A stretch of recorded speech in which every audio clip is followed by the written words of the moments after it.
Eu não sei se você teve a percepção espiritual que se chama discernimento. Não é conhecimento, não é informação. Bota aqui desse lado, querida. Eu pedi para pôr a mesa mais para frente, para facilitar. É uma leitura espiritual de um acontecimento. Discernimento não é gerado por informação, por estudo, mas por uma leitura espiritual. Você viu no dia de ontem, ou pela manhã de hoje, um pai trazendo um menino aqui, o menino era Estevão, contando que foi a partir da oração que Deus liberou a vinda daquela criança ao mundo, e foi muito impactante para mim. Muitas vezes eu orei para mulheres engravidarem, muitas vezes Deus respondeu, muitas orações minhas são respondidas, mas você ver ao vivo e a cores o Estevão aqui, me deixou muito emocionada. E agora, neste momento em que Nayara e Wagner, meus irmãos queridos, estão trazendo a existência esse seminário, trazendo à luz tudo que está acontecendo aqui, a partir deles, eles foram as sementes. Seminário é uma semeadura, e num dia, num determinado seminário, eles receberam uma semente. E Nayara vem e confessa para você publicamente que ela foi para aquele lugar disposta a abortar um filho. Circunstâncias que estava vivendo fazia com que ela não quisesse aquele filho. E só porque Deus levou até esse casal uma grande libertação, houve um movimento na vida deles que influenciou a igreja onde ele está. Eu já vim outras vezes. E um movimento tão grande que está influenciando vidas que estão aqui, e que vão influenciar vidas que estão recebendo pela internet. Tudo começa com a libertação de um casal. Você entende isso? Se você não entende, receba essa visão. A sua libertação pode mudar famílias, pode mudar igrejas, pode mudar cidades. O seu testemunho de libertação, você não levar em conta a sua reputação não ser mais importante do que a sua libertação, porque Nayara vem e confessa publicamente aqui, que foi para um seminário disposta a abortar um filho. E você vai ter medo de confessar pecados no secreto para pessoas que vão fazer sigilo da sua confissão? Você arrebenta com o inferno quando você confessa pecados. Quando você traz à luz aquilo que Satanás tinha nas mãos, você despoja ele da procuração que foi entregue a ele. E olha a grande resposta que Deus dá para Nayara e para Wagner. Isso é só o começo. É só o começo, não é? E nós vamos prosseguir com o que nos propusemos a fazer. Hoje, pela manhã, eu falei para você que a tua confissão de pecados pessoal é que vai trazer libertação para a sua vida e vai trazer para a sua descendência uma concordância de Deus para trazer bênçãos hereditárias. Agora, veja bem, pela prática, e não pela teoria nem pela doutrina, eu aprendi ao longo desses 40 anos, ministrando sobre esse assunto, que 30% das legalidades que o demônio tem, que os demônios têm, que o mundo espiritual das trevas tem, para agir na nossa vida, decorrem das heranças espirituais. 30% são fatos que herdamos e que dão uma oportunidade ao inimigo para trabalhar. Mas 70% é responsabilidade pessoal nossa.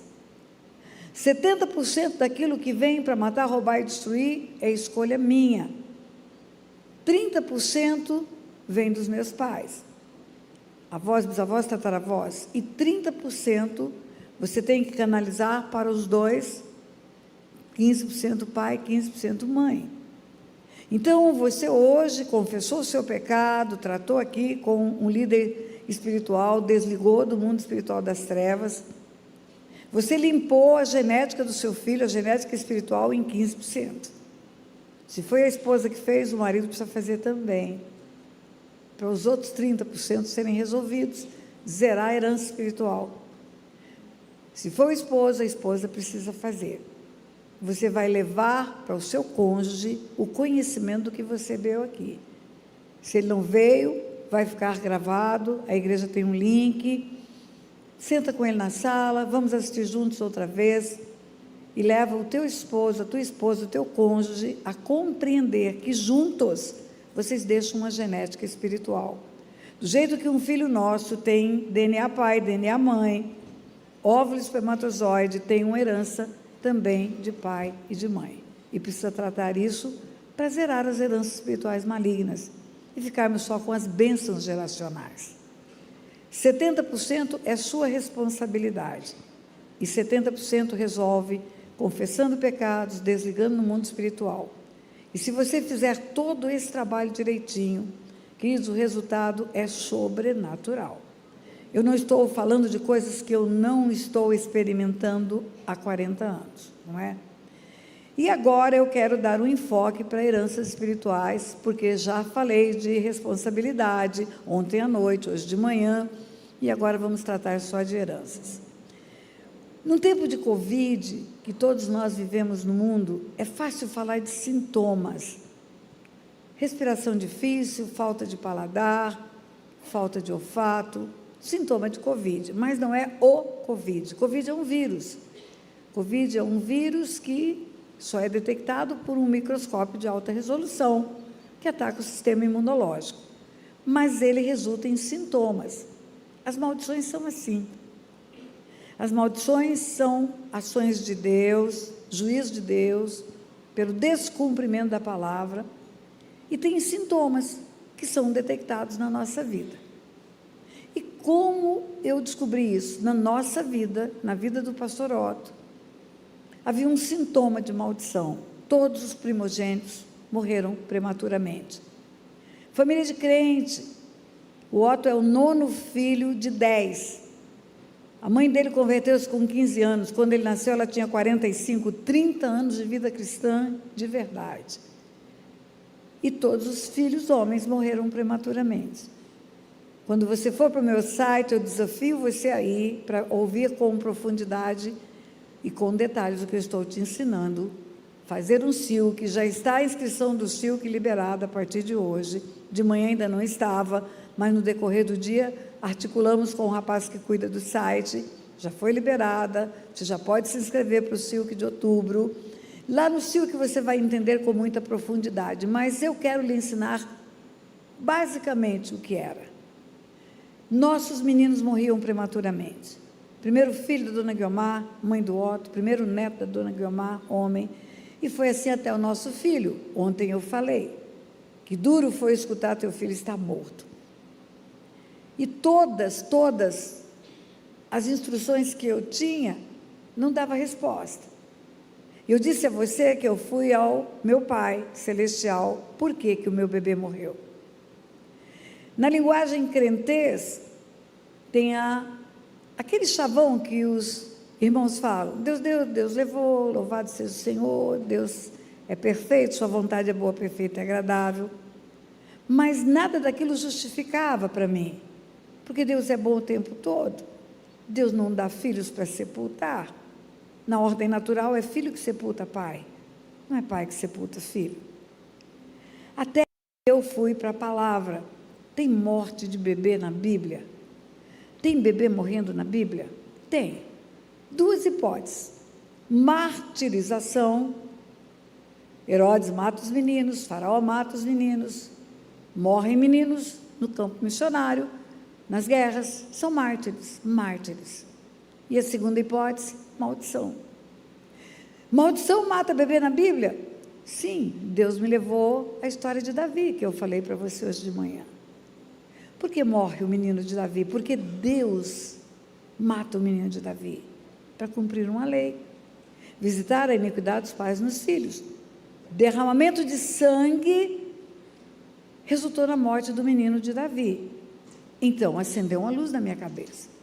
Tem derramamento de sangue na minha família. Vai fazer a pesquisa. Encontra. Naquele tempo, e muitos anos atrás, eu ainda precisava fazer mapeamento das famílias para chegar numa resposta. Hoje não faço mais. Hoje fazemos oração de tudo que é herança espiritual, porque oração não tem contraindicação. Você pode orar e renunciar a todas as heranças que provavelmente você tem, porque brasileiro você é, e a nossa origem de nação é assim. E naquele tempo eu não sabia. Vai atrás, vai pesquisar. Encontra um tataravô do meu marido que tinha escravos, derramou sangue. Exatamente o que Deus estava me mostrando na palavra. Derramamento de sangue, se ninguém confessa, se ninguém faz, a renúncia da herança, vai continuar fazendo morte, vai continuar derramando sangue. Esse derramamento de sangue pode ser homicídio, pode ser abortos. Abortos são secretos. Ninguém que vai fazer um aborto chega para a família e fala, vou abortar. É segredo de família. Você não sabe, mas aquela vovozinha bonitinha, cabeça branquinha, maravilhosa, faz crochê, faz bolinho de chuva, conta historinha, talvez não tenha sido uma crente a vida inteira, pode ser que na juventude foi uma sirigaita. Engravidou e abortou. E você não sabe.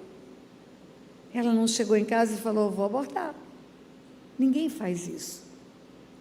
E eu comecei a perceber que as heranças espirituais, conforme Deus estava me ensinando, eram realidades nas famílias.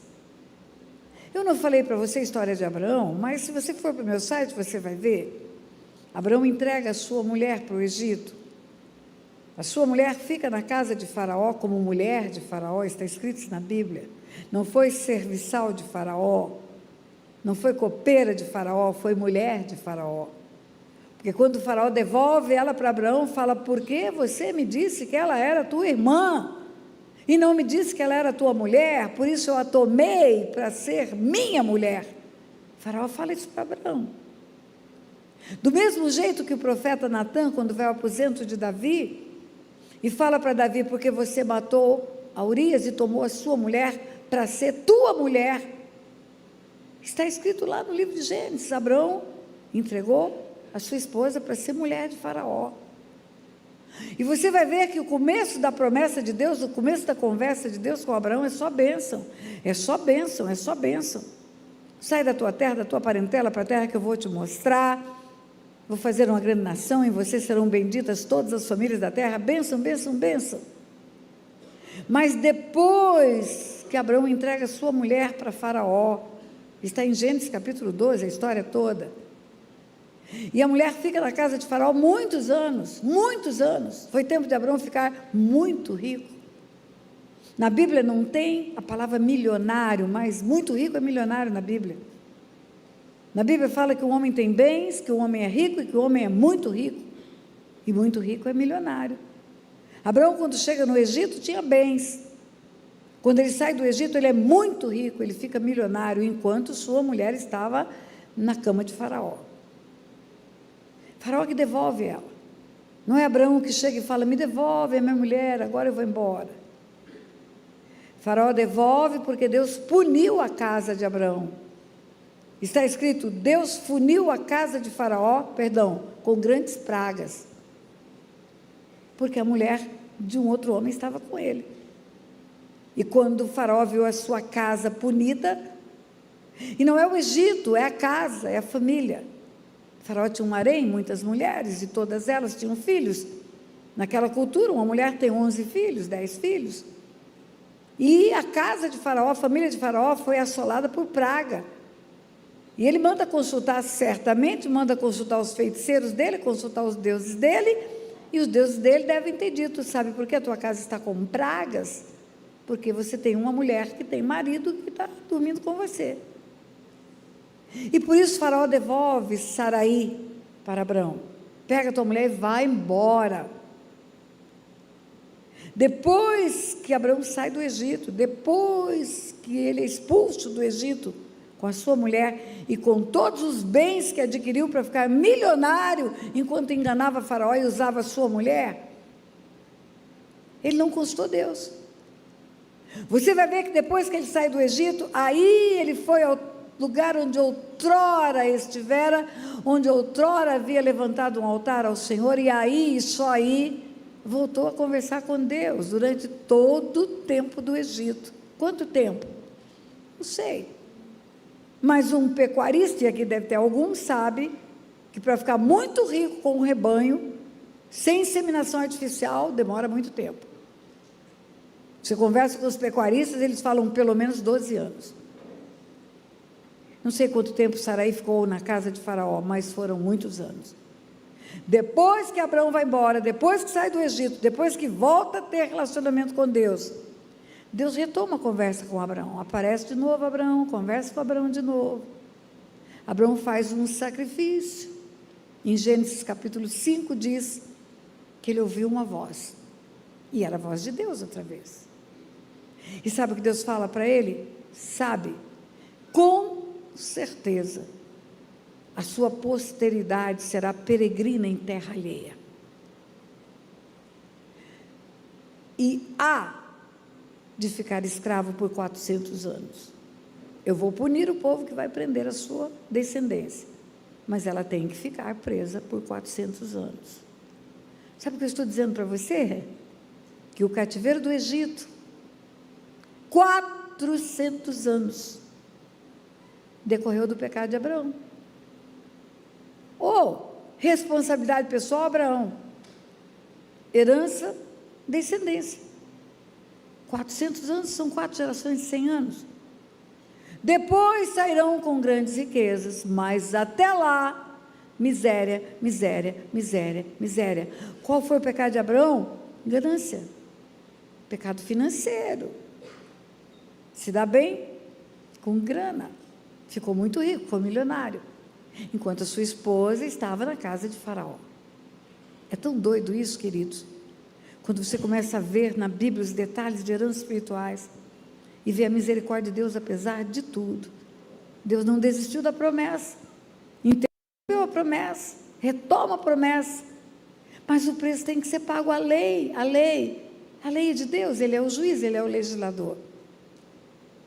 No Silk, quando eu me aprofundo nesse assunto, e não é com essa superficialidade que você está recebendo aqui, eu digo para os meus alunos, olha, eu escolhi 3 personagens bíblicos, 3, da maior relevância, como referência de homem de Deus.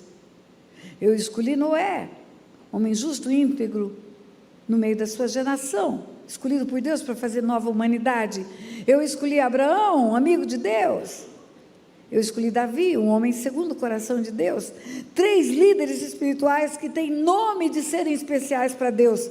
E Deus deixou de praticar a lei dele, punir a herança? Não. Por que não vai fazer comigo? Por que vai aliviar para mim? Deus não é parcial. A Bíblia diz que ele julga os povos com equidade. Sabe o que é equidade? É uma justiça imparcial. Ele é justo até com o diabo, quanto não será comigo. Então esse assunto é da maior relevância, queridos. Não se dê por satisfeito só com o que você está recebendo aqui.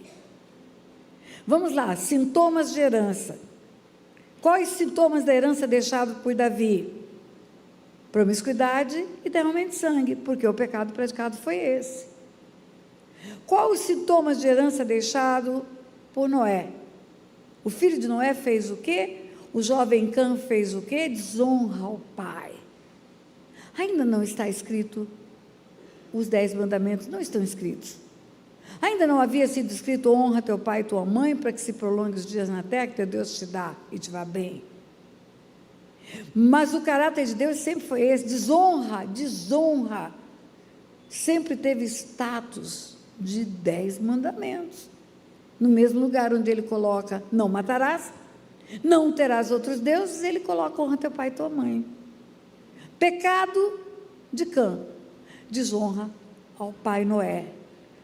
Maldição a partir de Canaã, extermínio de um povo. Vai viver pouco e vai viver mal. E viveu pouco o povo cananeu. Foi exterminado da face da terra.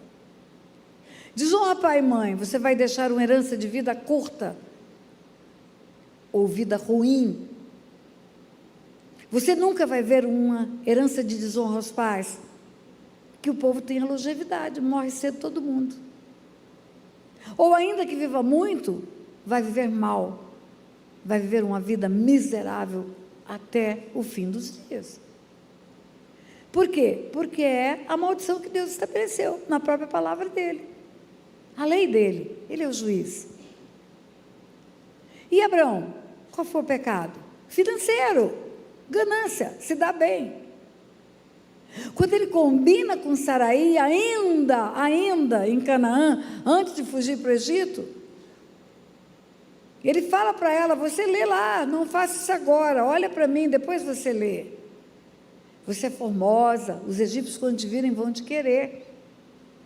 Vamos dizer que você é minha irmã, porque aí eles te levam e me tratam bem por amor a você. Em outras palavras, não importa que eles te levem, importa que eu fique vivo. Você pode ser mulher deles. E a Bíblia fala que por causa dela, Faraó tratou muito bem a Abraão, que ficou muito rico. Então ele enriqueceu como? Com base numa mentira, iludindo o Faraó, usando a sua esposa.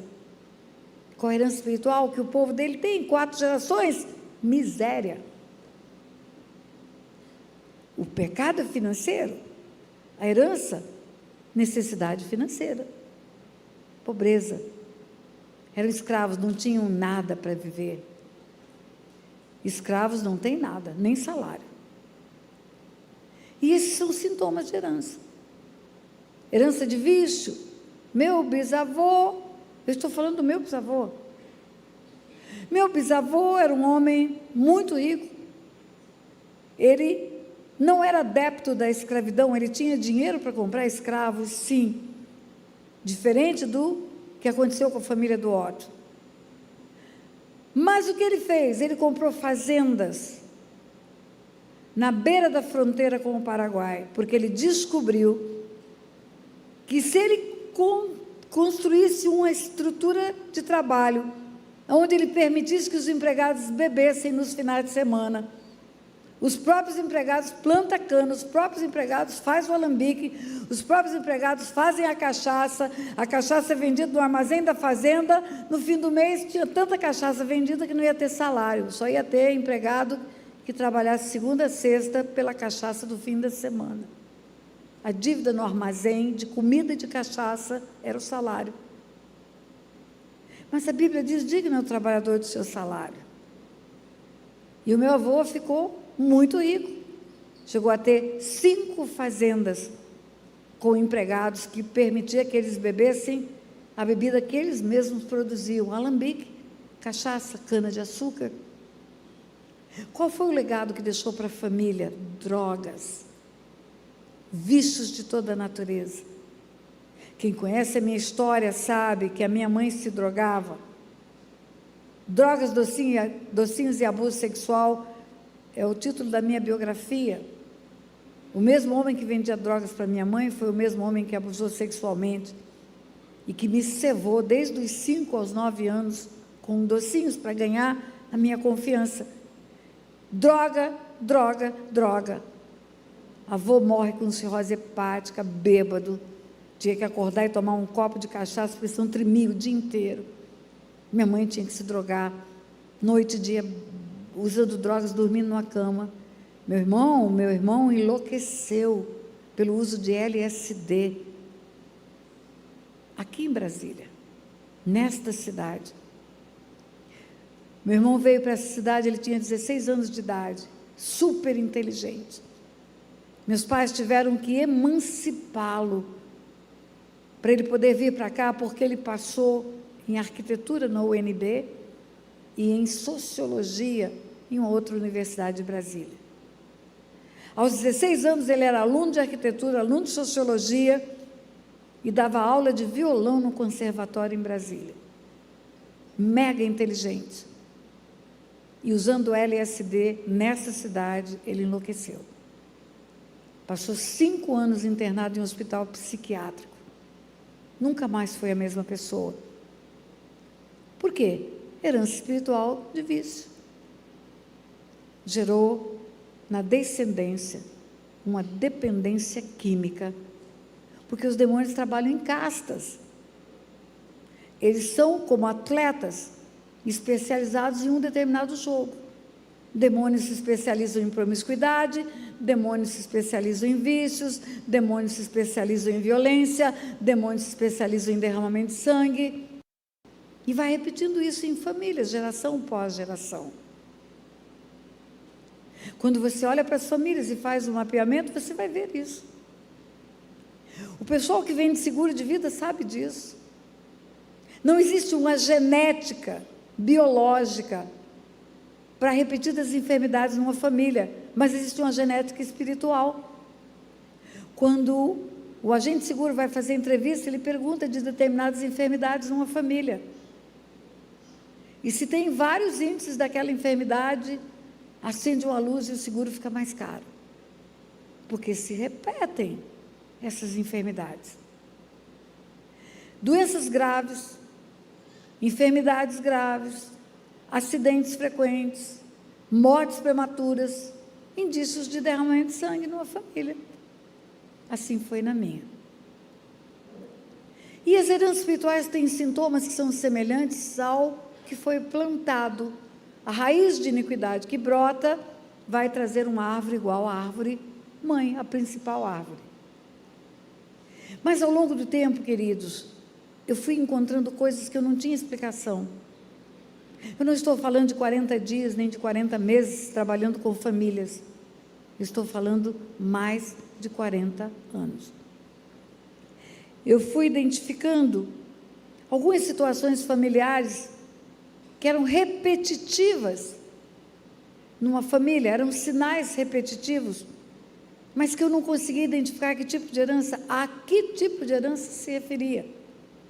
Por exemplo, doenças na cabeça e no pescoço, enfermidades nessa área do corpo, vários casos numa família com tumores na cabeça, ou um tumor com uma das pessoas da família, com outra família, um aneurisma, e com outra pessoa da família, uma dor de cabeça insuportável, que você pode dar o nome que quiser, enxaqueca, sei lá que nome você vai dar, mas uma dor de cabeça que não passa com nada, que é periódica, de vez em quando aparece, ou pessoas com cegueira e surdez, e tumor na tireoide, e doenças nessa área do pescoço, quadros repetidos na família.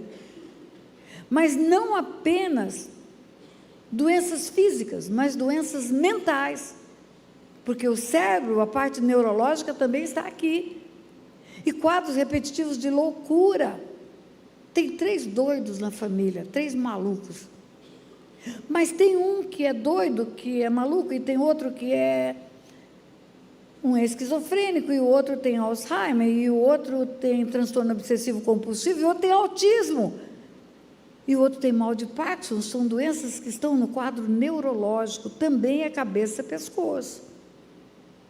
E quando eu comecei a identificar repetitivos casos de doenças aqui, fazendo o mapeamento das famílias, eu identifiquei uma herança espiritual de ocultismo, uma herança espiritual de feitiçaria, consulta a demônios, consulta a trevas, práticas espirituais de consulta a seres espirituais das trevas. Seja declaradamente, seja sutil, um ocultismo sutil, mas ocultismo, busca de trevas. Eu fui ao Senhor, por quê? O que tem uma coisa a ver com a outra? Queridos, eu preciso interromper para te dizer algo, porque eu quero que os teólogos de plantão já se acalmem aqui. Porque eu estou falando de prática. Aí você vai dizer, pastora, não é por prática, é por doutrina. Não é por prática, é por doutrina. Pois eu quero te dizer, é por prática, sim. Carta aos Hebreus, no capítulo 5, a partir do versículo 11, onde Paulo, meu mestre, fala que tem muitas coisas para explicar, mas que são difíceis de entender. Os crentes hebreus, que já deviam ser mestres pelo tempo decorrido, ainda estão precisando dos princípios elementares dos oráculos de Deus. E o apóstolo Paulo, que eu creio que é o autor da carta aos Hebreus, pela profundidade de revelação, ele diz para os hebreus que quem se alimenta de leite é inexperiente na palavra da justiça, porque é criança. O que se alimenta de leitinho é criança, é imaturo espiritual. E ele diz, mas o alimento sólido, a feijoada, é para os adultos. E ele vai explicar quem são os adultos, quem são os maduros espirituais. O alimento sólido é para os adultos, para aqueles que pela prática, têm as suas faculdades exercitadas para discernir não somente o bem, mas também o mal. É assim que está escrito. O alimento sólido é para os adultos. A comida grossa, a palavra consistente, é para os adultos, é para aqueles que pela prática, não pela teoria, não pela doutrina, têm as suas faculdades exercitadas para discernir não somente o bem, mas também o mal. O que é bem, o que é mal? Luz e trevas. E o que é discernir? É fazer leitura espiritual. Não desenvolve-se por estudo, não é doutorado, mestrado. Não é academia de ginástica, musculatura, fala de exercício, de prática, do discernimento espiritual. O alimento sólido é para os adultos, para aqueles que pela prática têm as suas faculdades exercitadas. É exercício. Prática, exercício, está escrito essas duas palavras. É pelo muito fazer que você vai se exercitando. E vai discernindo bem e mal, vai discernindo luz e trevas. Se você for para um lugar de trevas, qualquer lugar que tem experiência de culto a demônios, o líder vai falar, você tem mediunidade, você precisa desenvolver. Deus está falando para mim e para você na carta aos Hebreus, você tem espiritualidade, você precisa desenvolver. O seu espírito precisa ser desenvolvido para discernir bem e mal, luz e trevas. E o que é discernimento espiritual? Eu comecei dizendo que se você discerniu espiritualmente, o que aconteceu aqui, você viu um casal que disse, eu confessei o meu pecado, eu tratei o meu pecado, e olha o que nós estamos colhendo aqui, do que eles plantaram como obediência à palavra de Deus. O que é discernimento espiritual? É uma leitura espiritual, de um fato espiritual. E o apóstolo Paulo, que eu creio que é o autor da carta aos Hebreus, da carta aos Coríntios, ele fala, nem olhos viram, nem ouvidos ouviram, nem jamais penetrou no coração do homem o que Deus tem preparado para aqueles que o amam. Olhos, ouvidos no corpo, na carne, órgãos dos sentidos, coração, alma, músculo cardíaco, não, alma. Quando Deus fala de coração, Ele fala de alma. Nem no corpo, nem na alma você vai entender o mundo espiritual. E termina o texto, é só pelo Espírito que o homem discerne coisas espirituais. E ele termina dizendo, o homem natural não discerne as coisas do Espírito. É pelo Espírito. Então, eu tenho absoluta certeza que pela prática, por anos e anos de experiência, Deus tem me dado a faculdade exercitada para discernir o mundo espiritual. E agora eu volto para o sintoma.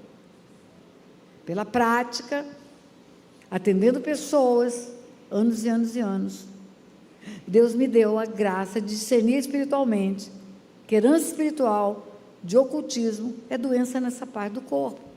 Por quê? Porque essa é a parte do corpo ofertada para o inferno. Quem já andou por lá sabe que vai fazer a cabeça para o demônio. Quem já andou por lá sabe que pergunta qual é o seu santo de cabeça. Quem já andou por lá sabe que nos rituais bate a cabeça no altar. E não precisa nem você ter andado por lá. Como é que uma pessoa psicografa? Como é que alguém escreve um livro, um demônio usando a mão dele? Usa a cabeça dele. Você sabe que se você tiver um acidente vascular cerebral, você perde o movimento da mão, do braço. Porque aqui está o motor que comanda todo o seu corpo.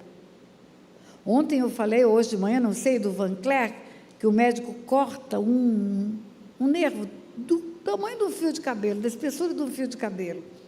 E o movimento do estômago parou. Porque é aqui que comanda o movimento de Estocolmo, aqui comanda a digestão, aqui comanda o caminhar, aqui comanda o movimento da mão. Essa é a parte entregue para Satanás. É a cabeça, é o pensamento, é o cérebro. Quando aqueles demônios entram gritando, bem sei que és o santo de Deus, eles estão falando, e a fala começa onde? No cérebro. Está usando a boca daqueles homens. Quando eles vêm andando até Jesus, estão usando os pés. E quem comanda os pés? A cabeça. Então, a parte do corpo que é ofertada para Satanás é a cabeça. E aí eu entendi. Por que os sintomas são doenças nessa parte do corpo? E a partir de então, começando a renunciar heranças de feitiçaria, além das heranças de vício, além das heranças de promiscuidade, além das heranças de violência, e de tudo, de roubo, de furto. Começamos a renunciar às heranças de ocultismo. E sabe o que aconteceu? Crianças começaram a ser curadas de autismo. Uau! Vai para o meu canal oficial do YouTube, você vai ver lá, crianças podem ter doenças espirituais. Lá tem a história de um menino em Xinguara, no Pará, que foi curado de autismo, no dia em que os pais estavam lá em Joinville, Santa Catarina, confessando os pecados geracionais, a criança de 4 anos que nunca havia falado, autismo em alto nível, espectro autismo de alto nível, foi curado instantaneamente. Por quê? Porque a herança espiritual do ocultismo é doença nessa área, cabeça, pescoço.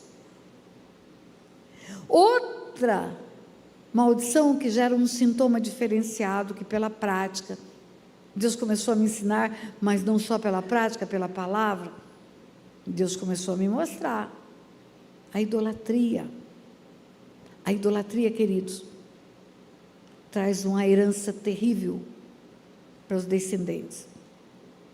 O Salmo 115 fala que o ídolo tem olho não vê, olhos não vê, boca não fala, mão não apalpa, ouvido não ouve, pé não anda, som nenhum sai da garganta, torna-se iguais aos ídolos, os que os fazem e os que neles confiam. Quem faz? O artífice. Quem confia? O idólatra. Quando você adora Deus, quando você é filho de Deus, quando Ele é o teu Deus, você vai se tornando semelhante a Ele. Eu falei ontem, de glória em glória, você vai se tornando semelhante a Jesus, estatura de varão perfeito. Você vai se limpando e vai voltar ao projeto de Deus, que é ser semelhante a Ele. Quando você adora um Deus, você se torna semelhante a Ele. E essa semelhança, primeiro, é um deficiente espiritual. O livro que está ali, A Verdade que Me Libertou, e eu vou aproveitar para falar do livro, só hoje que você pode comprar com um cartão de crédito, porque amanhã de manhã já não pode mais, porque nós vamos pregar amanhã de manhã na igreja, vamos sair batido, que nosso voo é logo depois do almoço, e a máquina de cartão tem que ir embora. A partir de hoje, a partir de amanhã, você não pode mais comprar um cartão até hoje, final da noite. A Verdade que Me Libertou é o nome do livro. É para evangelizar idólatras. É um livro que vai trazer luz para a idolatria. E nesse livro está escrito tudo sobre idolatria. Está escrito, por exemplo, que está em Deuteronômio capítulo 4. Você sabia que Deus não apareceu para o homem no Monte Sinai? Ele não apareceu, ouviram ruídos, ouviram som de trombeta, mas ninguém viu o Deus que escreveu os 10 mandamentos. Sabe por que ele não apareceu? Vou te contar. Deuteronômio capítulo 4, quando Moisés está conversando com o povo vai entrar na terra prometida, Moisés não vai, Deus já falou para ele que ele não entrará, e ele exorta o povo a obedecer a Deus. Última recomendação de Moisés.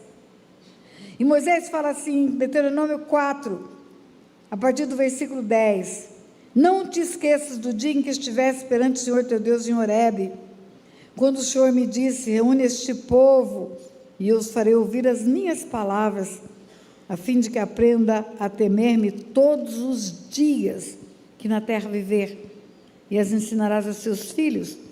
Então chegaste e vos puseste ao pé do monte, e o monte ardia em fogo até o meio dos céus, e havia trevas, e nuvens, e escuridão. Então o Senhor vos falou do meio do fogo. A voz das palavras ouviste, porém, além da voz, não viste aparência nenhuma. Então vos anunciou ele a sua aliança, que vos prescreveu os 10 mandamentos, e os escreveu em tábuas de pedra. Também o Senhor me ordenou ao mesmo tempo que vos ensinasse estatutos e juízos, para que os cumprisseis na terra a qual passais a possuir. Guardai, pois, cuidadosamente a vossa alma, pois aparência nenhuma viste no dia em que o Senhor vosso Deus vos falou em Horebe, ao meio do fogo, para que não vos corrompais e vos façais alguma imagem desculpida na forma de ídolo, semelhança de homem ou de mulher. Você está entendendo? Que Deus não apareceu ao homem quando ele desceu com o seu trono do céu para entregar as tábuas da lei, os 10 mandamentos, com a sua lei maior. Ele não apareceu por uma razão: para o homem não fazer imagem dele. Não vos corrompais. É corrupção da fé.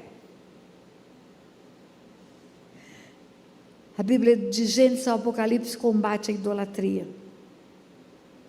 Eu estou falando aqui do começo da Bíblia. E se eu te falar do fim da Bíblia, você vai ver lá quando fala em 21 de Apocalipse, novo céu e nova terra.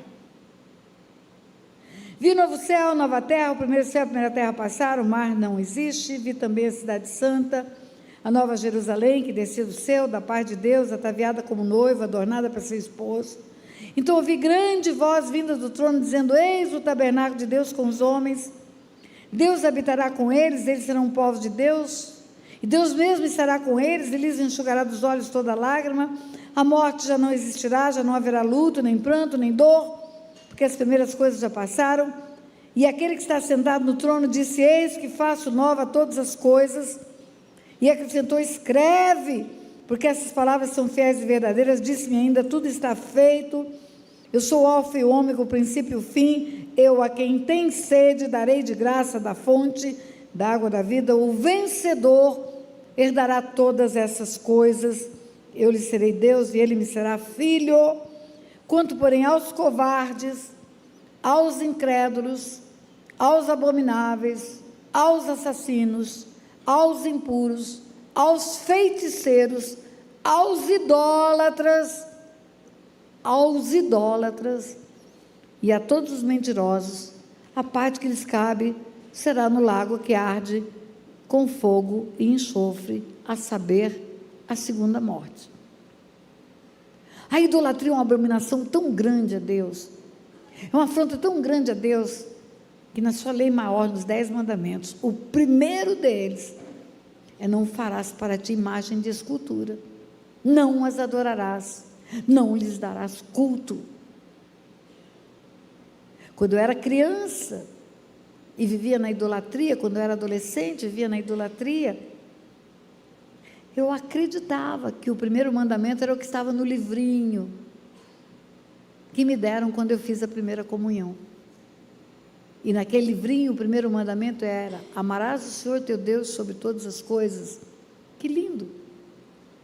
Claro que você tem que amar Deus sobre todas as coisas. Mas o primeiro mandamento é para você não adorar a Deus, para você não se prostrar diante de imagens, para você não dar culto. E a consequência espiritual da idolatria para os descendentes é terrível, terrível. Para você ter uma ideia, no livro de Oséias, que é uma carta onde Deus fala contra a idolatria, está lá algumas das consequências da idolatria. No livro de Oséias, no capítulo 4, por exemplo, está escrito assim no versículo 12: O meu povo consulta um pedaço de madeira, é o ídolo. O meu povo consulta um pedaço de madeira e a sua vara lhe dá resposta. Responde, pastora. Responde. Por que responde? Porque atrás de cada ídolo tem um demônio. Tudo aquilo que Deus abomina, Satanás toma para si. Atrás de ídolo tem demônio? Está escrito na Bíblia? Está. E está escrito no Novo Testamento. Está escrito em Coríntios, 1 Coríntios, capítulo 10. Quando fala a partir do versículo 14 que o cristão deve fugir da idolatria. Portanto, amados irmãos, fugir da idolatria, ele escreve. Falo como a criteriosos, julgai vocês mesmos o que diz. Porventura o cálice da bênção que abençoamos é a comunhão com o sangue de Jesus, o pão que partimos não é a comunhão com o corpo de Cristo? Embora sendo muitos, um pão, uma só carne, todos somos participantes do pão, considerai o Israel segundo a carne. Não é certo que aqueles que se alimentam dos sacrifícios são participantes do altar? O que digo, pois? Que o sacrificado ao ídolo é alguma coisa? Ou que o próprio ídolo tem algum valor? Antes digo que as coisas que a eles sacrificam é demônio que sacrifica e não a Deus. Atrás dos ídolos tem demônios. E os demônios respondem na encruzilhada? Responde. E o demônio responde na idolatria também. Faz a promessa, tem a resposta. Como responde? Está escrito. O meu povo consulta pedaços de madeira, a vara da resposta, porque um espírito de prostituição os enganou. E eles, prostituindo-se, abandonaram o seu Deus. Idolatria, na Bíblia, é chamada de prostituição espiritual. Você deixa o verdadeiro para ficar com o outro. E olha a consequência espiritual. Sacrificam sobre o cimo dos montes, os lugares altos é que são os lugares da idolatria. Por isso, vossas filhas se prostituem e vossas noras adulteram. Adultério, prostituição, herança de idolatria. Quando você vai para o Novo Testamento, você vai encontrar na carta aos Romanos a confirmação disso. Apóstolo Paulo, quando ele fala da idolatria e a depravação dos homens, ele faz uma conexão. Romanos capítulo 1, está escrito assim: a ira de Deus se revela do céu contra toda impiedade e perversão dos homens, que detêm a verdade pela injustiça. Porquanto o que de Deus se pode conhecer é manifesto entre eles, porque Deus se manifestou. Os atributos invisíveis de Deus, assim como o seu eterno poder, a sua própria divindade, claramente se reconhecem desde o princípio do mundo, sendo percebidos por meio das coisas criadas. Tais homens, por isso, são indesculpáveis. Não reconhecer Deus como Deus só pela criação, só pelo céu, só pela terra, só pelo mar, só pelas plantas, só pelas aves. A natureza é uma carta de amor de Deus para os homens. Você lê um livro e você vai acreditar que o livro se escreveu sozinho, não tem um autor? Você vê um quadro pintado e acredita que o quadro se pintou sozinho? Você vê a natureza, a obra da criação, e não crê num Criador? É isso que ele está dizendo? É indesculpável. E ele continua: porquanto, tendo conhecimento de Deus, versículo 21, não o glorificaram como Deus, se tornaram nulos os seus raciocínios, mudaram a glória do Deus incorruptível em semelhança de imagem. Corruptível, quebra, descasca. E continua: por causa disso, em decorrência disso, em consequência disso, por isso Deus entregou tais homens à imundícia. Aqui está escrito imundícia. Pela concupiscência de seu próprio coração, levou Deus para desonrarem os corpos. Pela concupiscência da alma, Deus entrega o corpo à imundície. E diz assim: porque eles mudaram a verdade de Deus em mentira, adorando a criatura, o objeto, em lugar do Criador. Por causa disso, os entregou Deus às paixões infames. Imundície, paixão infame. As mulheres mudaram o modo natural de suas relações íntimas por outro. Modo natural? Tem um modo natural de fazer sexo? Tem. É natural você comer milho pelo ouvido? Tem o lugar certo. Decorrência da idolatria. Aí chega aquela mulher para ser liberta e fala: eu só tenho prazer em fazer sexo pelo outro lugar. O lugar que Deus fez para excremento, o lugar que Deus fez para ejeção. Mudaram o modo natural. E, igualmente, homens com homens se inflamaram, deixando as mulheres, o contato natural. Consequência espiritual da idolatria, está escrito. Mas tem mais. Volta para a carta de Oséias. Oséias, capítulo 9, vai mostrar mais consequências da idolatria. E eu fui atrás, porque quando os nossos meninos morriam, quando os nossos primogênitos morriam, a gente acreditava que era só por causa do derramamento de sangue, de escravidão que os nossos antepassados tiveram, os antepassados da família do Otto. Mas tinha mais, tinha idolatria. A minha sogra converteu-se com 15 anos, e antes disso, idolatria, idolatria, idolatria, idolatria, gerações de idolatria. E olha o que está escrito, capítulo 9 de Oséias, está escrito assim, versículo 10 em diante, Deus está falando do povo que ele achou, que ele encontrou. Achei Israel como uvas no deserto, vi vossos pais como as primícias da figueira nova, mas eles se foram para Baal-peor e se consagraram à vergonhosa idolatria, e se tornaram abomináveis como aquilo que amaram. Contra Efraim, a sua glória voará como a ave, não haverá nascimento, nem gravidez e nem concepção. O nome disso é esterilidade. Consequência da idolatria é a esterilidade. Ainda que venham a criar seus filhos, eu os privarei deles, para que não fique homem nenhum, morte de meninos. E continua o texto, você lê e você vai encontrar tudo aqui. Termina dizendo assim, versículo 18, 16, ferido está Efraim, secaram-se as suas raízes, não dará fruto, ainda que gere filhos, eu matarei os mais queridos no seu ventre. Aborto involuntário, engravida e morre o bebê no ventre. Isso tudo é consequência da idolatria, queridos. E não é a pastora Tânia que está falando, a pastora Tânia só está lendo a palavra. Quem de nós não tem uma herança espiritual de idolatria? Se tem uma única pessoa aqui nesse lugar, que não tem uma história de idolatria pessoal, ou de um pai, ou de um avô, ou de uma avó, que tenha se prostrado diante de imagens, que tenha adorado imagens, que tenha reverenciado imagens, fica em pé, eu quero te conhecer.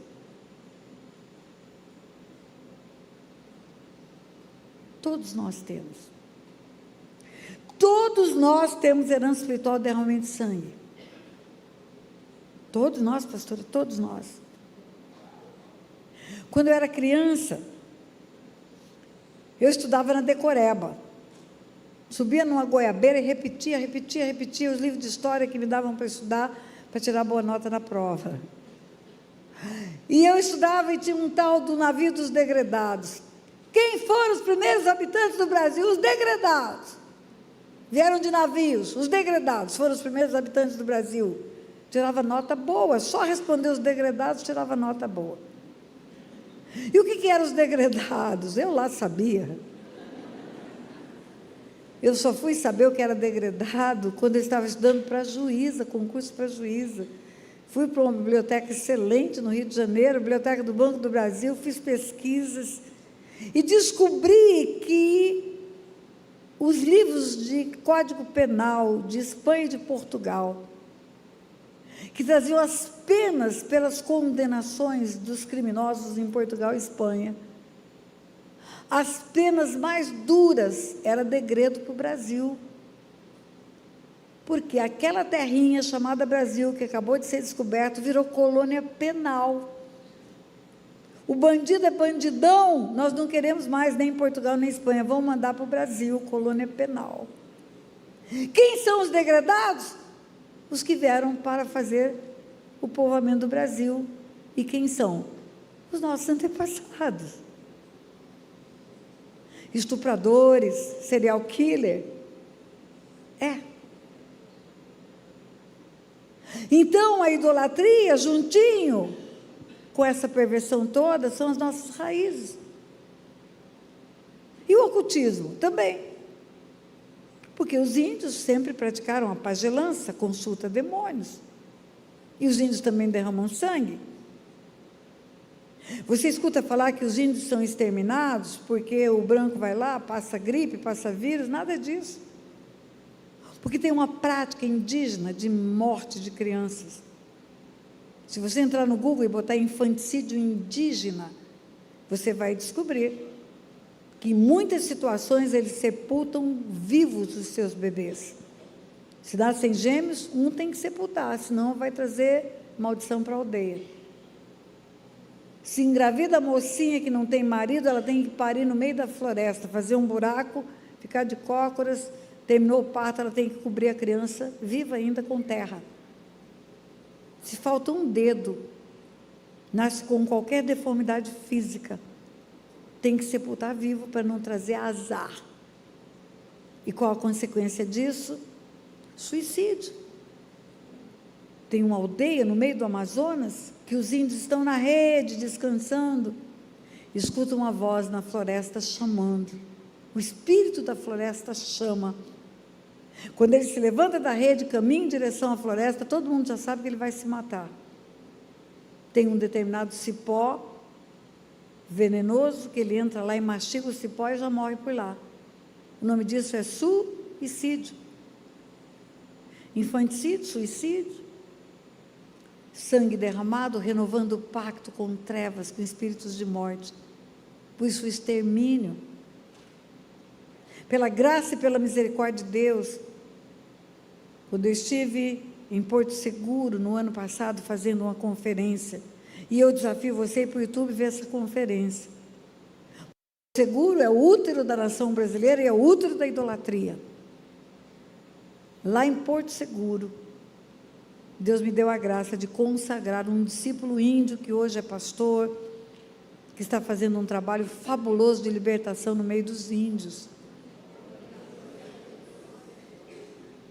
Quando eu fui para Porto Seguro para fazer a conferência, eu fiz uma pesquisa profunda e eu descobri o seguinte: a reforma protestante, que todo mundo conhece, que aconteceu em 1517, na verdade, ela tinha já um caminhamento, ela vinha num processo. O clímax foi em 1517, com as teses de Lutero. Mas antes disso, em volta de 1500, um pouquinho antes, já começou um movimento reformista na Europa. Não a idolatria, não a venda de indulgências, não compra lugar no céu, a salvação é pela graça. Já começou a haver um movimento de reforma. Quando o Brasil foi descoberto, esse movimento já estava em andamento. O Brasil foi descoberto em 1500. E aí eu li uma carta escrita pelo governador-geral do Brasil para o rei de Portugal, dizendo que era preciso iniciar um movimento de idolatria imediato no Brasil, como contra-reforma, para que o evangelho não chegasse no Brasil. Por isso a primeira missa.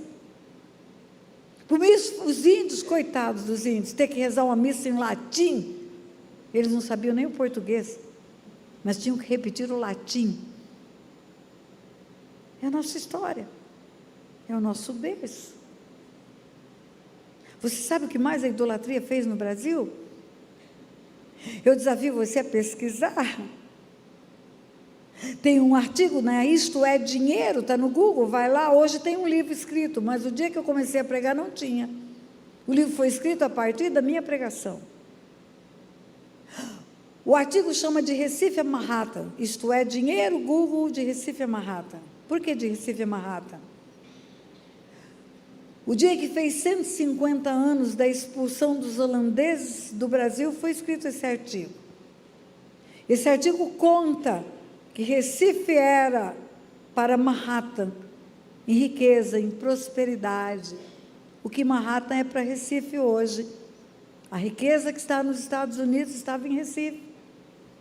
Como assim? Pois é, os holandeses que invadiram o Brasil e que foram ali em Recife, o seu polo, na verdade, no Nordeste, e ali em Recife fundaram a primeira sinagoga da América Latina. Eles eram judeus. Os holandeses eram judeus. E eles não se renderam à idolatria, eles não se renderam às imagens. E eles foram expulsos por causa disso. Navios saíram do Brasil. A maioria deles afundou.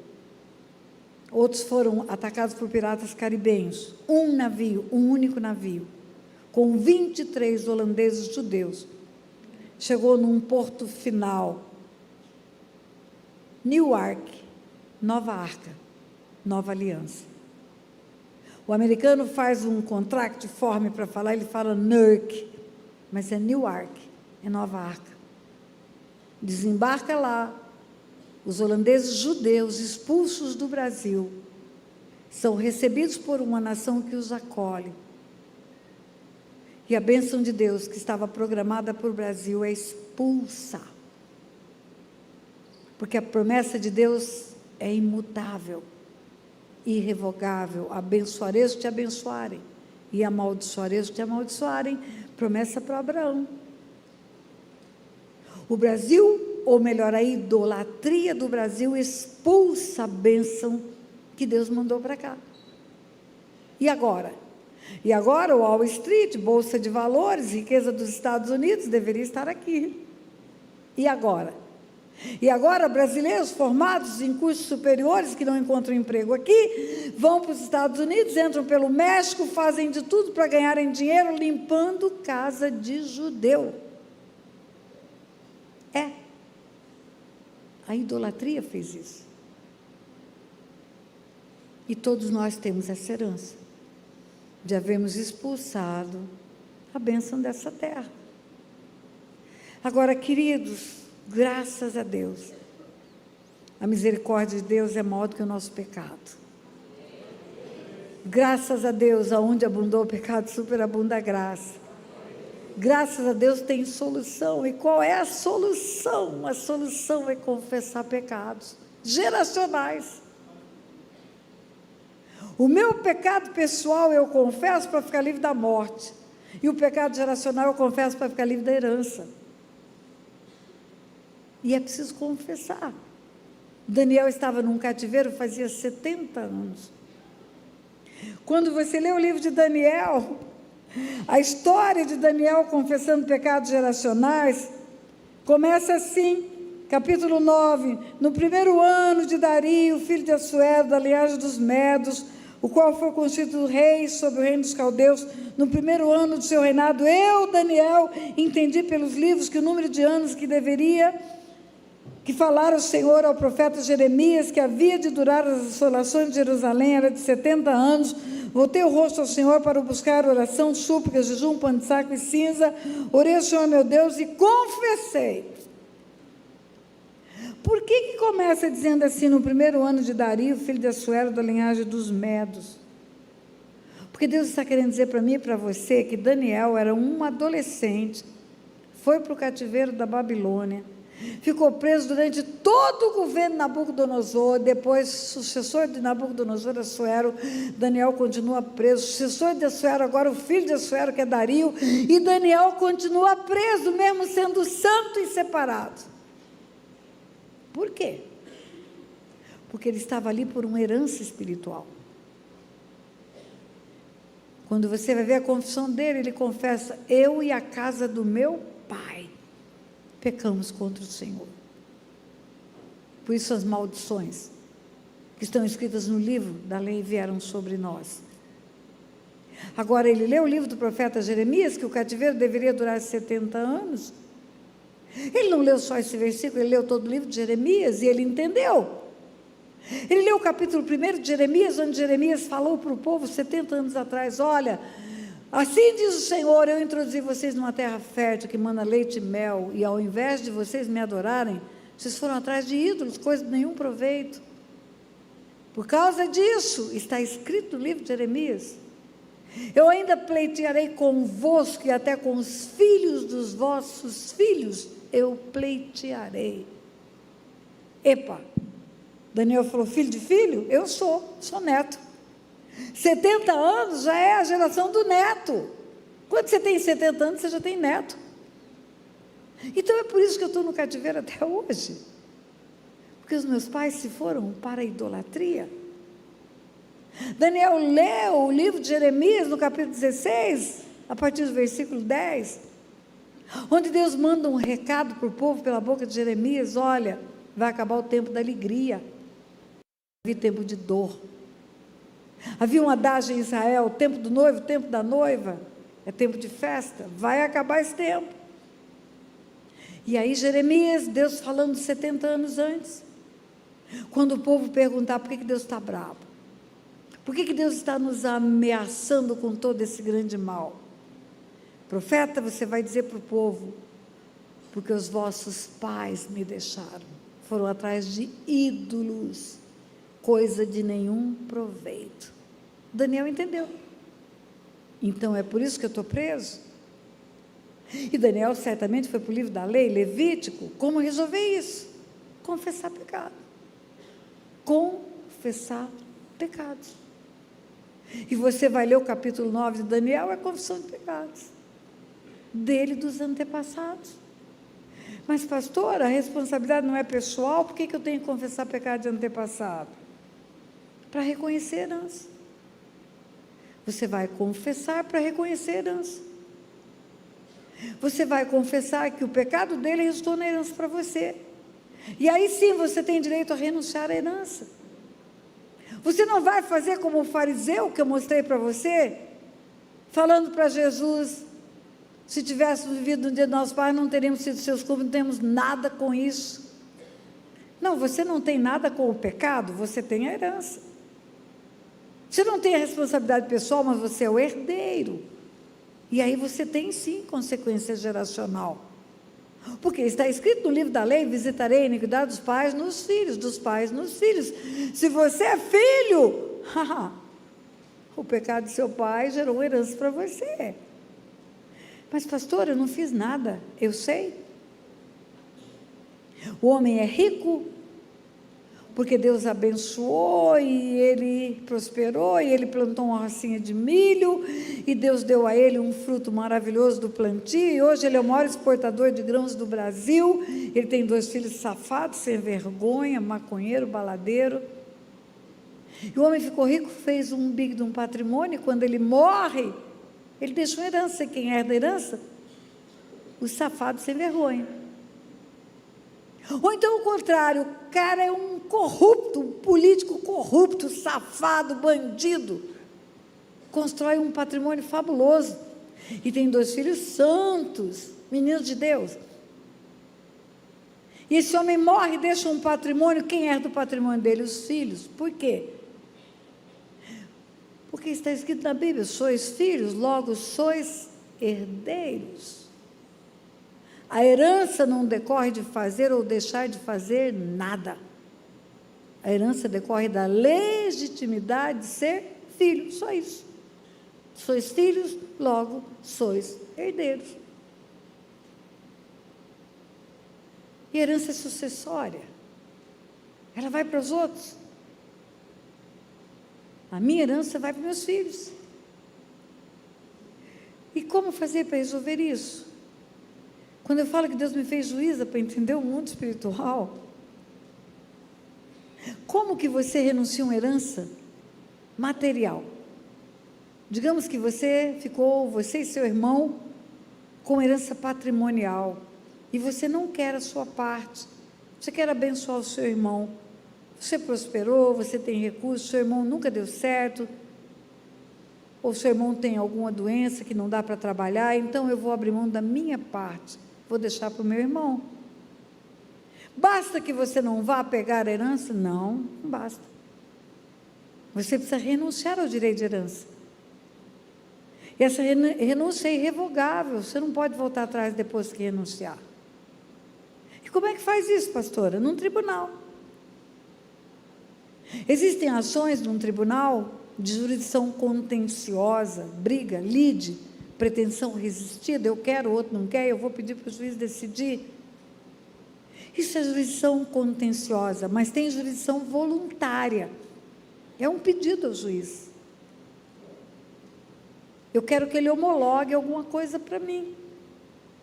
E eu entro com uma petição renunciando ao direito de herança. Eu tenho que declarar que sou filho, para provar a legitimidade de herdeiro. Eu tenho que apresentar os documentos que provam os bens patrimoniais. E expressamente eu manifesto a minha renúncia ao direito de herança.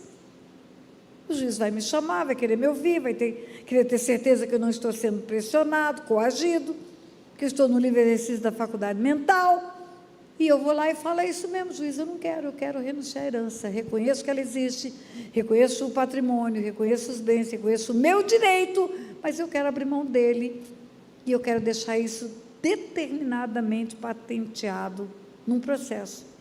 Quero que o senhor homologue para acabar esse negócio. E o juiz vai homologar. Renúncia ao direito de herança. E nunca mais eu vou poder voltar e falar, arrependi, quero de volta a minha herança. Exatamente assim no mundo espiritual. Você renuncia ao direito de herança. Reconhece o pecado dos antepassados. Reconhece o que fizeram, reconhece a herança que veio e renuncia a ele. Como Deus é bom, a herança da cruz pode vir para nós, entregarmos lá as nossas maldições, queridos. Mas não é automático, lembra? E agora nós vamos orar, renunciar ao direito de herança. Uau! Diga uau! Uau! Chegou a hora.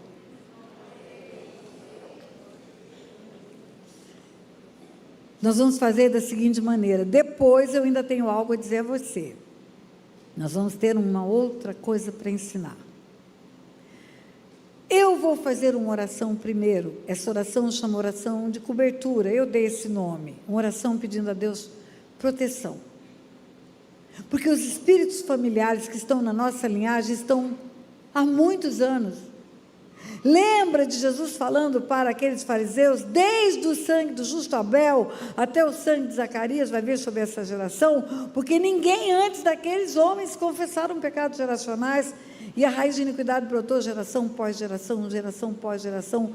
Como que vem desde o sangue do justo Abel? 4 gerações é para resolver, não resolveu? Vai praticar o pecado, vai começar a contar mais 4. 4 gerações é para resolver, não resolveu? Vem mais 4 e mais 4 e mais 4. Então nós temos espíritos familiares que estão conosco, trazendo morte, roubo e destruição a muitos e muitas gerações. E eles não querem sair. Eles fazem tudo para não sair. Por quê? Porque não tem lugar para eles agradável. A Bíblia fala que quando sai vai para lugares áridos e desertos. E eles não querem sair. Então precisamos de uma proteção especial de Deus para fazer o que faremos aqui. E eu vou orar para isso. Você vai concordar com a minha oração. Pai, em nome de Jesus, eu peço ao Senhor nesta hora uma proteção especial sobre cada família aqui representada, sobre cada família que está ouvindo em casa, sobre cada família que vai ouvir ao longo dos tempos, Pai, essa ministração. Guarda, Pai, no teu esconderijo tudo que leva o nome e que tem o sangue deles, Pai, toda a parentela. Guarda, Pai, no teu esconderijo todos os bens que eles têm, Pai, porque não temos nada que do céu não nos tenha sido dado. Guarda, Pai, no esconderijo até os nossos animais, Pai, tudo que o Senhor nos deu, tudo que importa para nós, todos aqueles a quem amamos, os rebanhos dos pastores que estão ouvindo, Pai, guarda, torna invisível aos olhos do maligno, reveste com a cobertura do sangue de Jesus, e dê ordem aos teus anjos a nosso respeito, Pai, para fazerem uma varredura nas nossas casas, retirarem dali, amarrados, acorrentados, sem força e sem poder de retorno, os espíritos imundos familiares que estão alojados ali por causa de gerações. Aqui neste lugar também, Pai, pedimos que o Senhor esteja destacando os teus anjos para estarem a nosso serviço, como está escrito na tua palavra. E se por acaso espíritos familiares estiverem aqui, acompanhando essas pessoas, para esses anjos levarem esses espíritos amarrados, acorrentados, sem força, sem poder de agir e sem poder de retorno, para que essas heranças sejam anuladas, canceladas, em nome de Jesus. Amém. E agora que eu fiz a oração de cobertura, eu vou fazer uma oração, vou construir uma oração para você repetir comigo. Mas escute bem, só se você creu em tudo que foi ensinado. Porque a oração só tem eficácia se ela for regada pela fé. Se você disser e crer que será como você diz, assim será. Jesus ensina isso. Até a tua salvação precisa começar no coração. A palavra é apenas para gerar no mundo espiritual a semente, mas tudo começa dentro de você. Só se você crer, você vai repetir a oração que vamos fazer. E você vai fazer essa oração sentadinho, de olho aberto. Por que de olho aberto, pastora? Porque se você fecha o olho, diminui a sua conexão com o mundo natural. E os espíritos familiares que podem estar ao seu redor podem atrapalhar a sua oração. Criar dificuldade para você continuar orando. Então não feche o olho. E vai orar de mãos para baixo. Mesmo que você tenha hábito de orar sempre levantando as mãos, agora você não vai levantar. Você só vai levantar as mãos se você sentir-se mal. Se você tiver dificuldade para continuar a orar. Se você sentir que algo está impedindo você de orar, você vai levantar a mão. E um dos líderes que estão aqui à volta, pastores, líderes desse ministério, que estão aptos para irem até você, para te ajudarem a continuar a oração, eles vão até você porque viram sua mão levantada. Então, não levante a mão se não precisar de ajuda, só se precisar. São intercessores e vão te ajudar a orar, eles vão até você para fazer você continuar a orar. Não pare de orar.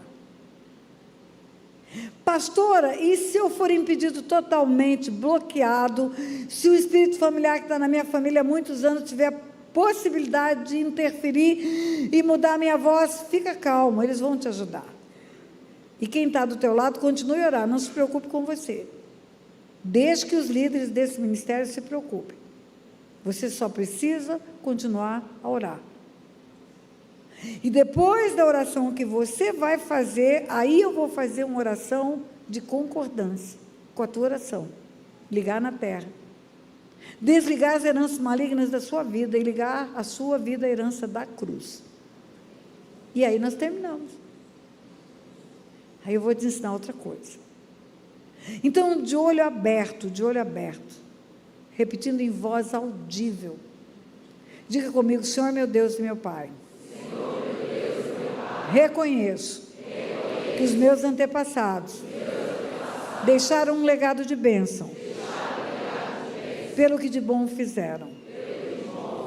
Mas também reconheço que no que desobedeceram a tua palavra e fizeram o que o Senhor disse para não fazer, também deixaram um legado de maldição. E quero nesta noite, fiado na tua palavra, no livro de Levítico, onde está escrito que se confessássemos as nossas iniquidades e as iniquidades dos nossos pais, o Senhor mudaria a nossa história. Estamos aqui para isso, Pai. Confessar as iniquidades dos nossos antepassados. E pedimos ao Senhor que receba no teu trono de graça as nossas confissões. Diga primeiramente, eu confesso os pecados de idolatria dos meus antepassados. A tua palavra diz, não farás para ti imagens de escultura, não adorarás, não lhes darás culto. E eles fizeram isso, Pai. Não apenas fizeram cultos a imagens, não apenas adoraram ídolos, mas consagraram filhos, deram o nome dos ídolos aos filhos, afrontando o Senhor. Mas eu reconheço esse pecado, e reconhecendo esse pecado, eu renuncio à herança que decorreu desse pecado, e na autoridade que há no nome de Jesus, eu ordeno que os espíritos imundos que vieram com a herança saiam agora, pelo poder que há no nome de Jesus. Diga, eu os proíbo de agirem na vida dos meus descendentes, em nome de Jesus. Diga, da mesma forma, eu reconheço os pecados de roubo e furto, apropriação indébita, lesão patrimonial, fraude, prejuízo a terceiros, praticados pelos meus antepassados. Está escrito na tua palavra, não furtarás. Também está escrito que o Senhor odeia a iniquidade do roubo, e pelo pecado deles foi construída uma herança de perdas financeiras para a minha vida. Mas eu renuncio à herança, e na autoridade que há no nome de Jesus, eu ordeno que os espíritos roubadores, devoradores, migradores, cortadores, saiam agora da minha vida, pelo poder que há no nome de Jesus. Diga, eu os proíbo de agirem na vida dos meus descendentes, em nome de Jesus. Diga, da mesma forma, eu reconheço os pecados de promiscuidade praticados pelos meus antepassados. A tua palavra diz que só tem um leito bendito, é o leito do matrimônio, sem mácula. Na tua palavra está escrito, não adulterarás. E eu reconheço que desonraram os seus corpos, desonraram suas famílias, geraram filhos em leitos de promiscuidade, juntaram-se em prostituição. E reconheço que por causa desse pecado foi construída uma herança maligna de promiscuidade para a minha vida, mas eu renuncio a ela, e na autoridade que há no nome de Jesus, eu ordeno que esses demônios saiam da minha vida, pelo poder que há no nome de Jesus. Diga, eu os proíbo de agirem na vida dos meus descendentes, em nome de Jesus. Diga, da mesma forma, eu reconheço os pecados de vícios dos meus antepassados, contaminaram os seus corpos.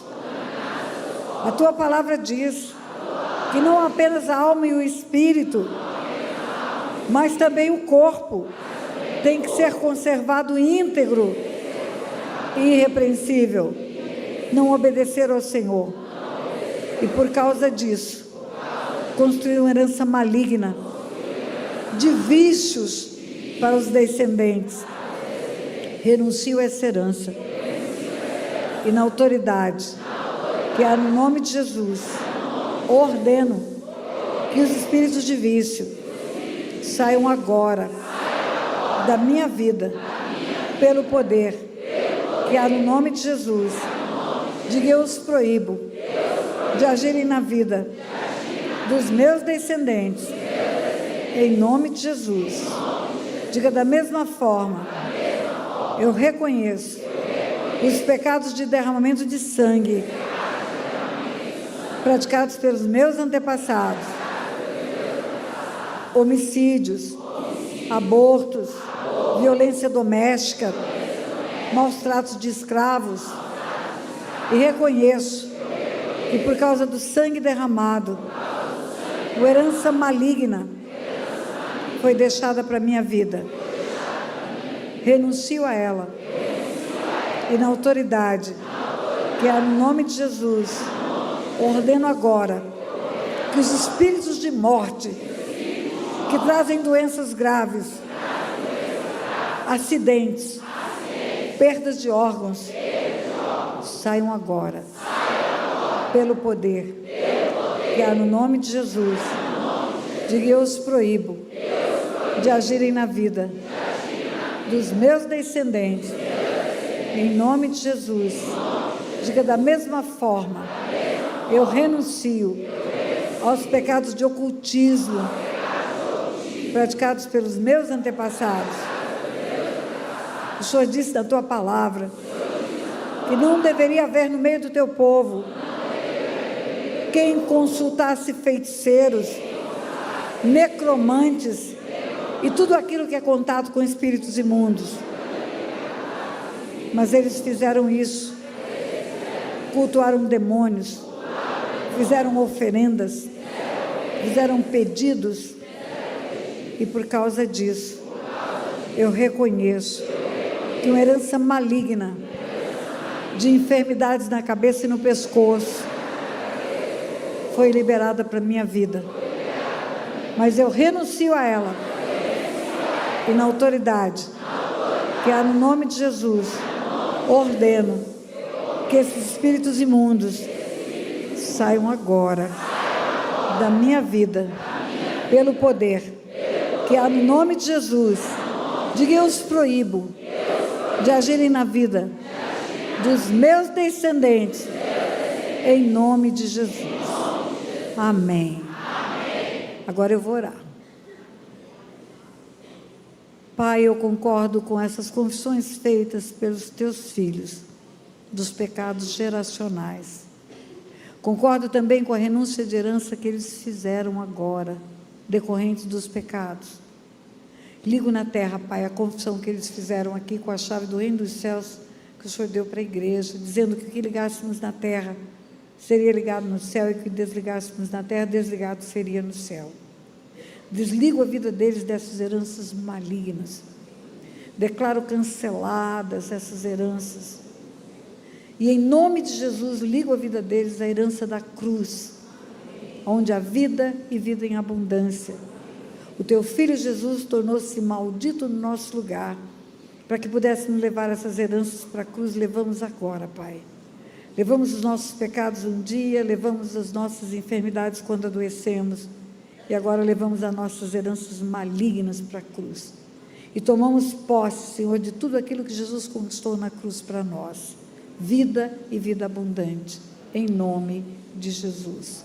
E na autoridade que há no nome de Jesus, ordenamos que todos os espíritos familiares que seguiam essas vidas por causa das heranças, saiam agora, pelo poder que há no nome de Jesus, sem poder de retorno. E eu os proíbo de agirem na vida dos descendentes, em nome de Jesus. Amém, amém e amém. Você pode aplaudir o Senhor?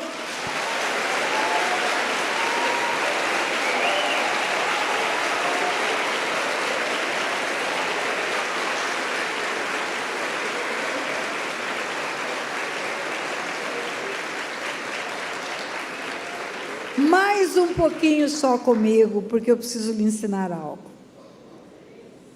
Você me vê tomando água de coco nos cultos, E eu vou lhe contar algo. Eu tenho um calor muito grande na hora que eu estou pregando. Ontem, quando saímos daqui, fomos jantar, a pastora falou, seu nariz está suando.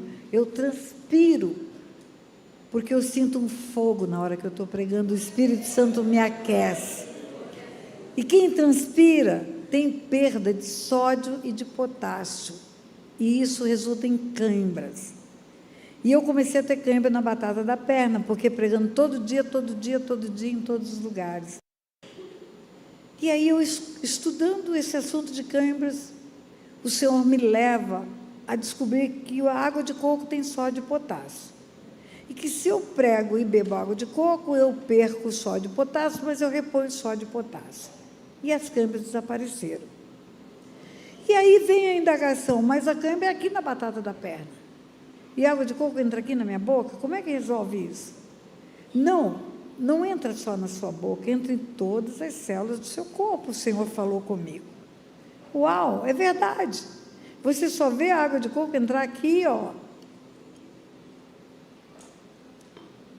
Mas daqui a pouco, se fizer uma análise do potencial de sódio e potássio do meu corpo, até o dedinho mindinho tem. Deus falou, pois é, então eu quero te ensinar algo. Quando você vê chegar a oferta no gasofilácio, você percebeu que não foi feito o ofertório antes do culto? Eu pedi ao pastor para deixar para o final, porque eu queria lhe ensinar isso. Quando você vê chegar a oferta, o dízimo, a oferta no gasofilácio, você só vê entrar num recipiente. Ou é aqui na frente, num gasofilácio, ou é numa cestinha que vai até você, ou é numa cesta que está aqui no altar, numa sacolinha, você só vê entrar naquele lugar, o envelope ou o dinheiro vivo ali. Mas não entrou ali. Entrou no reino da luz. A sua oferta não entra num recipiente, ela entra num reino. Aí você vai entender por que Deus fala, fazei prova de mim, para ver se eu não vou abrir as janelas dos céus. Ele não diz fazer prova de mim para ver se eu não vou te dar bons negócios. Fazei prova de mim para ver se você não vai ter recurso financeiro suficiente. Fazei prova de mim para ver se o banco não vai te dar tudo que você está precisando. Fazei prova de mim para ver se eu não vou abrir as janelas dos céus e derramar bênçãos sem medida. Que bênção é essa? É toda sorte de bênção. A palavra de Deus diz que antes da fundação do mundo, Ele aprovisionou bênçãos nas regiões celestiais, e são bênçãos sem medidas. E são bênçãos de todas as naturezas, bênção familiar, bênção de saúde, bênção de alegria, bênção em bênção em bênção. Quando você vê na Bíblia o que é bênção, o rol de bênção é enorme. Então, entregar dízimos e ofertas no altar é uma chave espiritual que abre a janela do céu, não abre cofre de branco, não.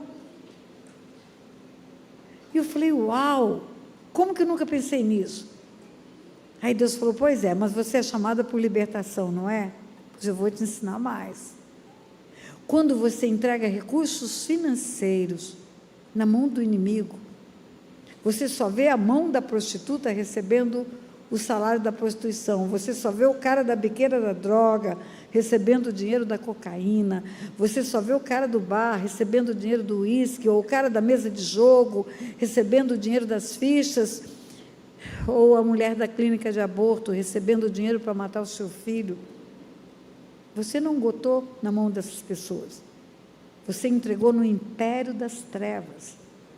Do jeito que entrega dízimos e ofertas no reino da luz, você entrega dinheiro no império das trevas. E espera aí, e é mais grave ainda, porque você não tem um tostão que não tenha vindo do céu para você, não tem um centavo que você não tenha recebido de Deus, uma porta de trabalho que se abre, uma capacidade intelectual de fazer uma faculdade, um bom negócio, tudo é do alto que vem. Toda dádiva, todo dom perfeito vem dele. Então você recebe dele com essa mão, e com essa mão você entrega para o diabo. É isso. Todo o dinheiro ofertado em trevas veio de Deus para você, e de você passou para Satanás. Uau! E aí Deus falou, você não fala de leis espirituais? Você não fala que foi feita juíza para entender o mundo espiritual? Pois eu tenho algo para te dizer. tudo que o homem semeia, ele colhe. É uma lei espiritual. Tudo que o homem plantar, ele ceifará. Você investe em bolsa de valores? Tem dividendo de ações, bonificação? Você investe em poupança, tem juros e correção monetária? Você investe em imóveis, valoriza as cidades, os imóveis têm valor alto? Você investe no reino da luz, você tem bênçãos sem medidas, porque as janelas do céu são abertas. Você investe nas trevas, o que você tem? Perdas, dificuldades financeiras, quebradeira, nada dá certo, tudo dá errado. É 2 passos para frente e 1 para trás. E Deus falou, pois é. E tudo que é ligado precisa ser desligado. Você sabe disso. Você tem autoridade para isso, tem usado essa autoridade. Tudo que ligamos na terra é ligado no céu. Tudo que foi ligado com o império das trevas tem que ser desligado do império das trevas. E a partir desse entendimento, Deus começou a me levar a ensinar para o meu povo nos seminários que existe uma oferta diferenciada. Existem dízimos e ofertas de gratidão, ofertas alçadas. Num seminário desse, você pode ofertar. A Bíblia fala em Gálatas 6,6 que você deve contribuir com bens com aquele que te instrui. A igreja está trazendo instrução para você. Oferta. Você não pagou o seminário, essa oferta é justa. Mas existe outro tipo de oferta, que é a oferta de remissão. Remir é redimir, redimir é limpar. E é uma oferta que tem um sinal e símbolo de dizer, olha, isso aqui significa um stop, um antídoto contra as perdas que eu estou tendo, porque um dia entreguei nas mãos do inimigo recursos que Deus me deu. E abri um link com o império das trevas. E eu quero desligar. A oração é diferente. Oração para dízimos e ofertas é para abençoar. Oração para oferta de remissão é para desligar, cortar. Essa sangria que Satanás tem feito no meio do povo de Deus, é dizimista, é ofertante, e não prospera, e não dá certo, tudo dá errado, continua precisando de dinheiro, e continua não dando para nada, ganha 10 e perde, ganha 20 e perde. Pois é, tem que desligar. É espiritual isso. O dinheiro é espiritual. O investimento é espiritual. Então, eu conversei com o bispo, ele concordou que fizéssemos as 2 ofertas agora, no fim do culto, para que você entendesse o que eu estou te dizendo. Vai haver um ofertório normal que a igreja faz e que deve fazer. A Bíblia diz que não temos que chegar diante do Senhor sem ter algo para ofertar. E não devemos ofertar o que não nos custa nada. E a Bíblia diz que você deve contribuir com aquele que te instrui, é bíblico isso. E essa oferta é para abrir janelas dos céus, e vamos orar para isso. Agora, a outra oferta que vamos fazer aqui é oferta para desligar a sua vida financeira, das ligaduras que você fez com as trevas. Eu comprei uma pílula do dia seguinte, pastora, coloquei um remedinho para abortar. Pois é, o seu dinheiro fez um link com a morte, financiou a morte. O seu dinheiro com os vícios, com a prostituição, com a idolatria. Quantas velas você comprou para os santos? Quantas flores você deu? Quantas oferendas na encruzilhada? E com que dinheiro você comprou isso? Com o que Deus te deu.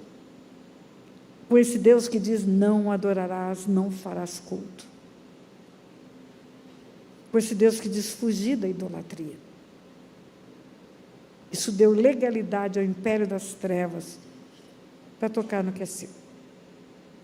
E vamos fazer o ofertório. Vai adorar? Vamos adorar, né? Oferta tem que ser com adoração. Não sei aonde serão colocados os gasofilás. Já estão aí?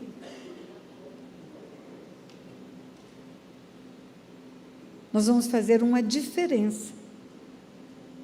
Do lado esquerdo meu aqui, serão as ofertas de remissão. Do lado esquerdo meu, direito seu, do lado onde está a bateria. Oferta de remissão. Pastor, eu posso fazer as duas ofertas? Pode. Nós vamos orar as duas orações. Posso fazer a de gratidão e de remissão? Pode. E do lado direito, meu, esquerdo seu, as ofertas de gratidão. Do lado esquerdo, de remissão. Do lado direito, de gratidão. E vem sem pressa. Eu quero que todo aquele que sentiu necessidade de fazer, venha. Não se apresse, não se preocupe. Eu falei para o pastor que talvez eu tivesse que extrapolar um pouquinho o horário hoje, mas estou terminando. Só vou orar pelas ofertas e, em seguida, o bispo estará encerrando o culto. Então, enquanto o ministro louvor, venha fazer a sua oferta. Do lado de cá, onde tem a bateria, oferta de remissão. Do lado de cá, onde não está a bateria, oferta de gratidão. Dízimos e ofertas para a igreja. E não estou recolhendo para mim, é para o ministério. Eu vou orar, porque eu vou terminar de fazer o que eu estou fazendo aqui. Mas não vá dizer por aí, a pastora recolheu oferta para ela. Não é isso. Eu estou te dando a oportunidade de limpar a sua vida financeira como você limpou a sua herança espiritual aqui. Pode vir, podemos adorar. Eu quero que coloque aqui no altar as ofertas desse lado aqui. As máquinas vão estar representando também as ofertas. Desse lado aqui, as de remissão. Coloque aqui as cestas. Isso. Coloque aqui. Toma, eu dou essa mesinha aqui também. Pega aqui. Não, a maquininha não precisa colocar. Não. Isso. Bota junto aqui, essa e esta. Isso. Não, aqui desse lado, que ele desce. Isso aí.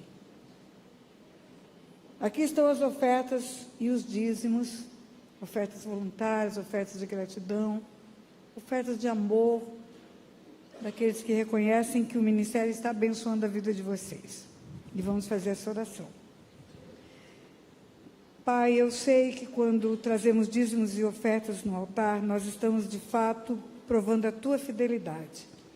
É o Senhor quem dá primeiro. Não tem um centavo que chegue em nossas mãos que não tenha vindo do Senhor. Nada. Tudo que temos vem do céu.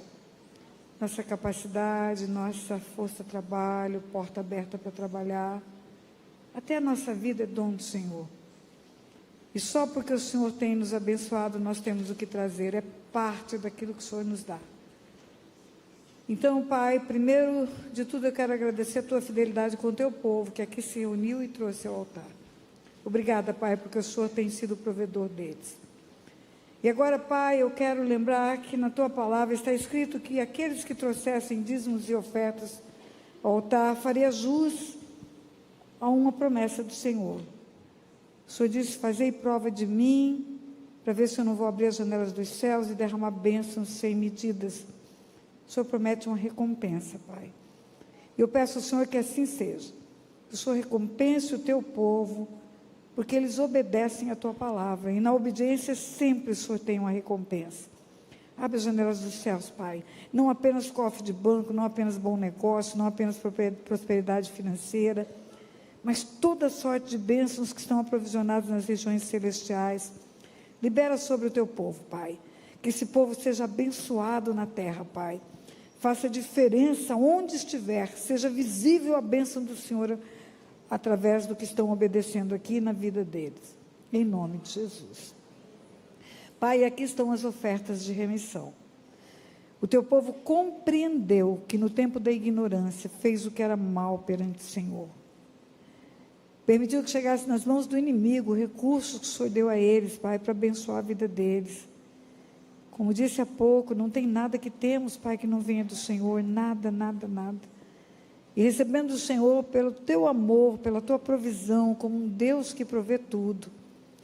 Por ignorância, Pai, entregaram para o inimigo, fazendo o que é errado diante do Senhor, fortalecendo trevas com recursos que o Senhor deu a eles, Pai, mas se arrependem. E a tua palavra nos garante que o arrependimento é eficaz para cancelar o pecado. Arrependei-vos e convertei-vos para serem cancelados os vossos pecados. E eu creio, Pai, que a tua graça libera o teu perdão para o povo que se arrepende. E mais que arrependimento, Pai, eles vieram fazer uma oferta no altar, Pai. Uma oferta de remissão, uma oferta que tem um sinal e símbolo, como um ato profético, de que nunca mais, Pai, nunca mais vão fazer chegar nas mãos do inimigo aquilo que recebem do Senhor. Vão honrar o Senhor com a renda, vão honrar o Senhor com tudo que recebe. E nunca mais vão honrar o inimigo. E por causa disso, Pai, com a chave do reino dos céus que o Senhor nos deu como igreja, nós podemos agora desligar a vida financeira deles, de toda ligadura à vida com o império das trevas, quando cometeram esses pecados, Pai. E faço isso agora, na autoridade que há no nome de Jesus, desligo agora as finanças do teu povo, do império das trevas, e ligo ao reino da tua luz, e na autoridade que há no nome de Jesus, ordeno que os espíritos roubadores, migradores, cortadores, devoradores, saiam agora, das finanças, dos empregos, dos negócios, de tudo que o teu povo tem, em nome de Jesus. E declaro uma palavra, Senhor, de bênção, que a partir de agora, em todo o tempo, por onde andarem, tudo que fizerem, a boa mão do Senhor será sobre eles, Pai. Satanás não terá mais nenhuma legalidade para tocar no que lhes pertence. Em nome de Jesus. Amém, amém e amém. Se você gostou desse vídeo que você acabou de assistir, dê um like, compartilhe e inscreva-se nesse canal. Nesse canal tem centenas de vídeos com conteúdo profundo de cura e libertação, que vão edificar a sua vida e a vida de todos aqueles com os quais você compartilhar. Lembre-se disso. Beijo no coração.